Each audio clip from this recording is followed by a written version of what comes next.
একজন পুরুষ কতটুকু রূপা ব্যবহার করতে পারবে? উত্তর হলো, পুরুষের জন্য স্বর্ণ ব্যবহার করা তো নিষিদ্ধ। স্বর্ণ ব্যবহার অনুমোদন শুধুই রয়েছে নারীদের জন্য ইসলামী শরিয়াতে।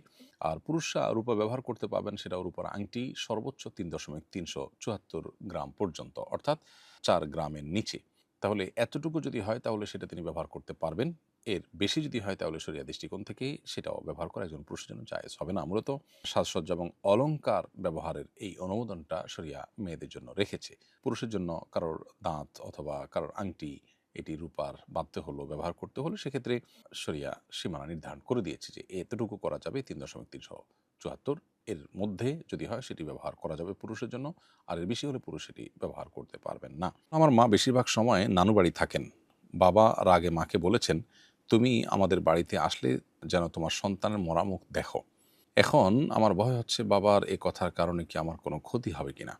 এর উত্তর হলো যে এটা মূলত বদদোয়া টাইপের কথা। এ ধরনের বদদোয়া করা যদিও নিষেধ এবং এর কারণে আপনার ক্ষতি হবে এমনটি মনে করবার কারণ নেই। কারণ হলো কোরআনে কারিমে আল্লাহ তাআলা বলেছেন, ওয়ালাউ ইয়াজ্জালুল্লাহু আশ-শাররা ইসতা'জালহুম বিল খাইরি লাকুদিয়া ইলাইহিম আজালুহুম। অর্থাৎ মানুষ খারাপ চিন্তা বা খারাপ দোয়া বদদোয়া যখন করে, এটা যদি এরকম দ্রুততার সাথে কবুল হয়ে যেত যেরকমটি ভালো দোয়া করলে কবুল হয়, তাহলে মানুষ শেষ হয়ে যেত। তো এইজন্য আশা করা যায় আপনার বাবার এই বদদোয়ার কারণে আপনার খুব একটা ক্ষতি হবে না। তবে আপনার বাবাকে বোঝানো উচিত যে এই ধরনের বদদোয়া করা অনুচিত। একজন ইমানদার যার সে আসলে প্রত্যাশা করে না, সে মুখে সেরকম জিনিস বলা, এটা তার জন্য শোভনীয় নয়।